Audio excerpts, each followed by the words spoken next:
Hey everybody, it is Kathryn here with Bullitt County Public Library, and today I'm going to be showing you how to do blackout poetry.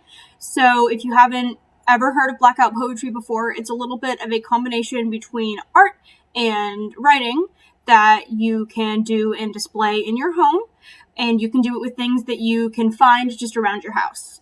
So before I show you what to do, let me just show you the supplies that you'll need. It's pretty simple. You're just going to need some type of marker or pen like these. As you can see, I've chosen just to grab some black ones. That's the classic way to go about this, but I know that everybody's black marker goes missing almost as soon as you open the box. So if that is the case, feel free to use other colors and that type of thing. All you need to do is mark out words with it. It really doesn't matter what color you use. And then the second thing that you're going to need is some type of paper with words on it. I'm choosing to use a damaged book for this. Make sure that if you are using pages from a book, it's not a library book that is still in circulation, and it is something that you have permission to take pages out of. So don't go grabbing library materials, don't go grabbing your mom's favorite book or, your dad's newspaper that he's not done reading. Just make sure you're allowed to use the materials. This is mine. It's been mine for forever. It's a little bit wet in the front, so it really isn't going to be good for anything other than this project. Now that I've said all of that, it is time to jump right in. So now that you have your page in front of you, the first thing you want to do is take a pencil or pen, and after you have looked at your page for a second, you want to go ahead and pick out the words you think might be interesting. Now, the first thing I do is I sort of go around them in boxes with a pencil. And that way I can just sort of erase if I don't like what I've picked, and I just go ahead and put a little box around them. Now, when you are sure that you have what you want, you can go ahead and fill in your boxes with your pen. So just little rectangles around your words. Mine are messy because I have really unsteady hands. Hopefully yours will look better.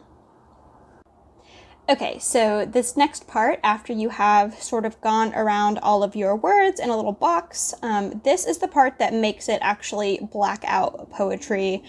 This is why it's called that. So now that you've selected the words that you do want, it is time to cross out the words that you don't want. So as you can see, I want just this one word on this top line. So I'm going to take my black marker and I'm just going to mark out all of the other words in this line.